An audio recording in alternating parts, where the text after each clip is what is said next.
To teach me a lesson, Dad sent me to handle $1 million business deal he thought I'd ruin. MOM laughed and told everyone she won't last 5 minutes in that meeting.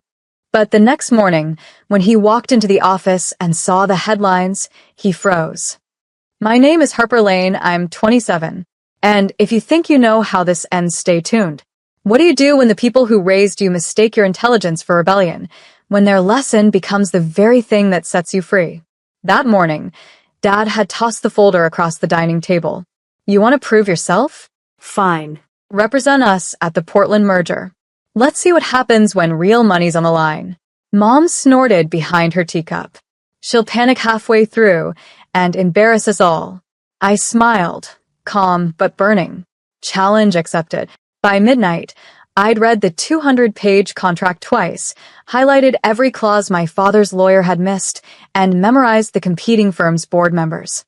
My coffee table was buried in notes and sticky tabs. My cat, Leo, slept on the non-disclosure agreement like a furry paperweight. At 9 a.m., I walked into the marble-walled conference room wearing the same navy suit my father once called too ambitious. 12 men in tailored gray turned to look at me. The youngest in the room, the only woman. The chairman leaned forward. Where's Mr. Lane? He sent me, I said evenly, sliding the contract across the table. He thought I should learn what competence looks like. The meeting lasted 3 hours. By the end, I'd negotiated a 12% increase in the partnership rate and secured exclusivity on our intellectual property, a clause Dad never even thought to request. When I left, the CEO of the rival firm shook my hand. You just saved your father $2 million. That night, I drafted a press release. By sunrise, every major business outlet carried the same headline. Harper Lane finalizes landmark merger, youngest negotiator in company history. And somewhere in my parents' kitchen, the laughter had stopped. I arrived at the office at 8:05 a.m. sharp. The moment I stepped out of the elevator, silence rippled through the hallway like a shockwave. Assistants froze mid-conversation. A few associates avoided eye contact completely. On the glass wall of Dad's office, a copy of Forbes Business Daily was taped, the headline blaring in bold. Harper Lane secures historic merger. Lane Industries enters new era. Dad was standing by his desk, the paper in one hand, his phone in the other. When he saw me, his jaw tightened. You went to the press? I set my bag down calmly. The PR team issued the release. Standard procedure after a major deal. I copied you on the email. Mom's voice came through from the speakerphone. Harper, do you realize what you've done? Everyone's calling, asking why you led the meeting instead of your father. That's because I did, I replied. And the deal closed successfully. Dad exhaled sharply, lowering himself into his chair. You could have jeopardized everything. That merger was meant to humble you, not make headlines. The words hit harder than I expected, but I didn't flinch. You didn't send me to learn. You sent me to fail. I just didn't cooperate. For a moment, there was only the hum of the air conditioner. Then unexpectedly, Dad chuckled a low, grudging sound. You're just like your mother. Correction, I said, stepping closer. I'm like the woman Mom used to be before she started believing your opinion was gospel. He looked up, startled. I leaned over the desk, meeting his eyes. From now on, when you introduce me, don't say, my daughter, who's still learning. Say, my partner, who just saved my company. I turned toward the door, heels sharp against the floor. As I passed the reception desk, one of the junior analysts whispered, that was legendary. I smiled without slowing. For once, my worth wasn't a question. It was a headline. By noon, the entire Lane Industries building was buzzing. News stations wanted interviews, shareholders wanted statements, and Dad wanted silence. Unfortunately for him, silence wasn't trending. When I entered the conference room for the emergency board meeting, the directors were already gathered, most of them men who had known me since I was a teenager sneaking homework under the table during Dad's meetings. Their expressions were polite but cautious. Dad cleared his throat. Let's make something clear. Yesterday's deal doesn't change the structure of this company. Harper's success was commendable, but she's still learning. One director, Mrs. Owens, the only other woman in the room, raised an eyebrow. With respect, Richard, she negotiated better terms than anyone on your executive team has in 5 years. Maybe the structure should change. Murmurs followed. Dad's jaw tightened. This isn't about ego. It's about experience. I spoke before he could continue. Experience isn't measured in age. It's measured in outcomes. And if outcomes are what matter, let's look at the numbers. I pulled up the presentation I'd prepared overnight. Charts, projections, and the financial gains from the merger filled the screen. Projected growth, up 24%. Liability reduction, down 17%. And media coverage has doubled our market exposure in 12 hours. The room fell silent again, but this time, it wasn't resistance. It was realization. Mrs. Owens smiled faintly. I'd say the experience speaks for itself. When the meeting adjourned, Dad walked past me without a word. But later that afternoon, I overheard him in his office telling a client, "My daughter handled the merger." His tone wasn't proud, not yet, but it wasn't dismissive either. That night, as I locked at my office, a text came from an unknown number. "You made them listen. Don't stop now." No name, just the truth I already knew. For the first time in my life, I wasn't the student. I was the standard. That night, I couldn't sleep. My mind kept replaying every word from the boardroom, every startled glance, every half-swallowed compliment. I sat on my apartment balcony overlooking downtown Portland, city lights flickering like distant applause. For years, I'd been told I was too ambitious, too emotional, too young. Yet here I was, the reason our company's name was trending for the first time in a decade. At 2 a.m., my phone buzzed. A notification. Lane Industries stock up 9.4% overnight. I stared at the screen, half in disbelief, half in vindication. Then another alert, press request. CNBC Morning Brief wants comment from Harper Lane. By sunrise, my email inbox looked like an explosion. Interview offers, speaking invitations, sponsorship inquiries. I brewed coffee, slipped on my blazer, and watched the first rays of light crawl across my desk. That's when a new message arrived from Dad's personal account. Be in the office by 9. We need to discuss your future here. No congratulations. No, I'm proud of you. Just an agenda item. When I walked in, Mom was already seated in the corner, phone in hand, pretending not to be shaken. Dad gestured for me to sit. "You made an impression, I'll give you that," he said. "But don't let it go to your head. You work for me." I leaned back in my chair. "Actually, Dad, I work with you, unless you're saying partnership doesn't apply to family?" He frowned. "What exactly are you asking for?" "Recognition," I said. "In writing."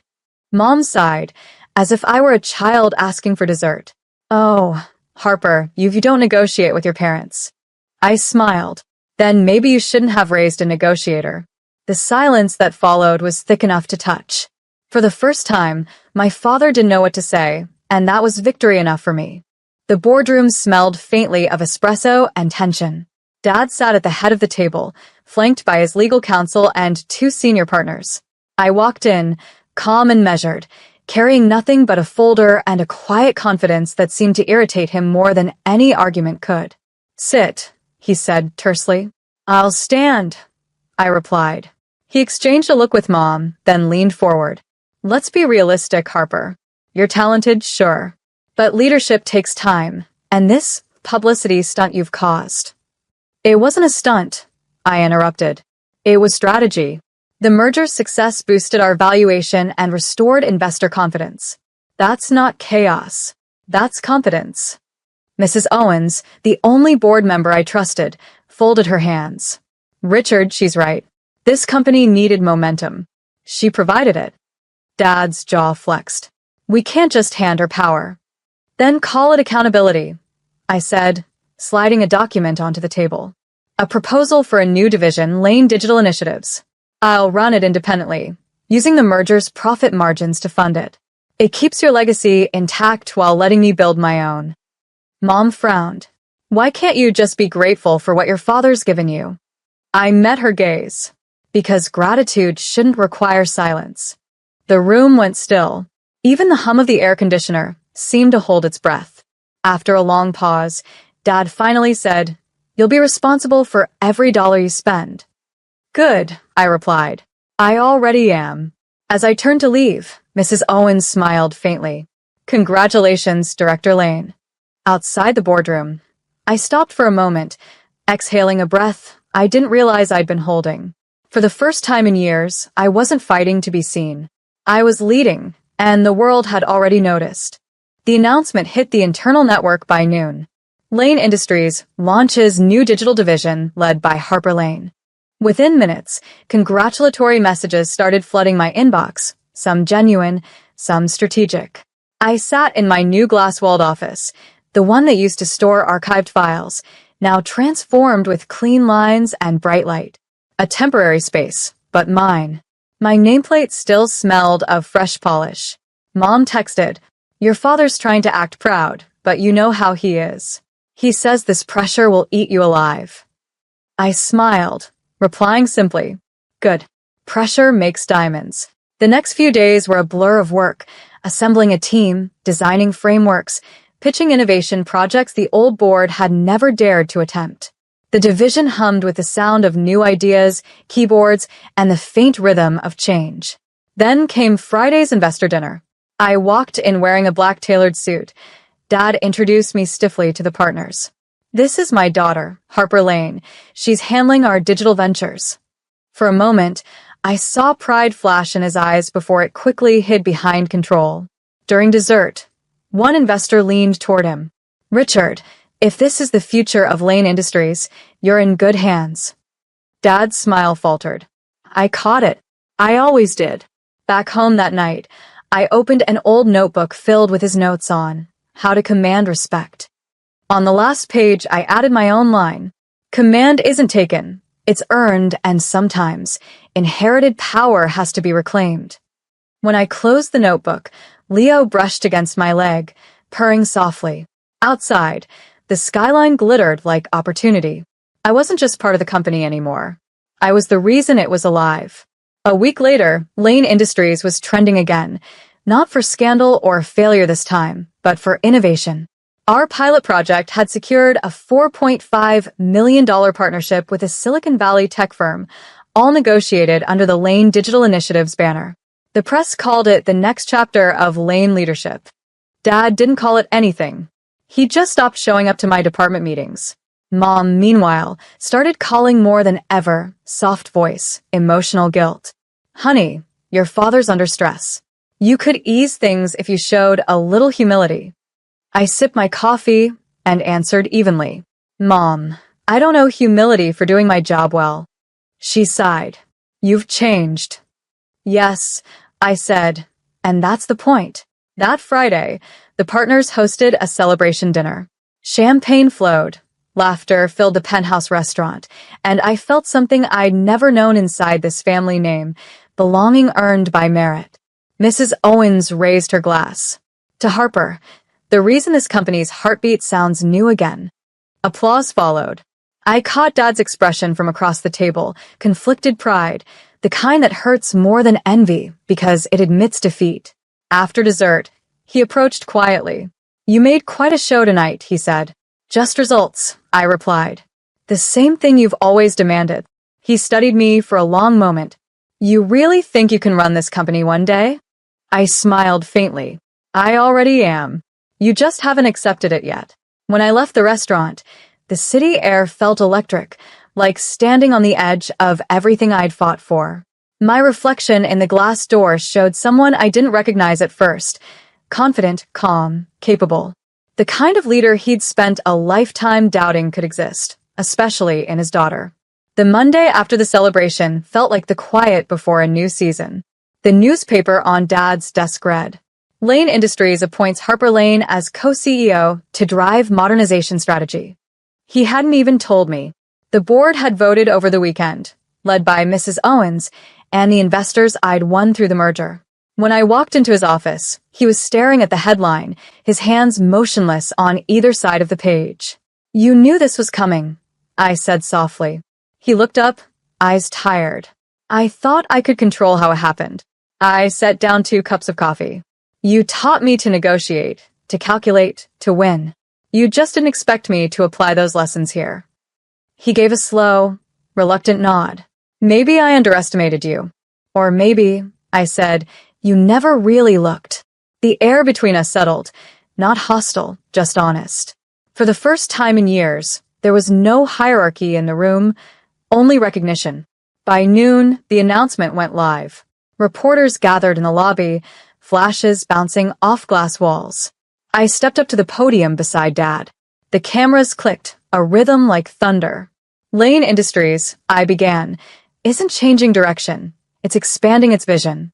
The next generation of leadership isn't about replacing tradition. It's about redefining it. The applause was immediate. Dad extended his hand for a shake.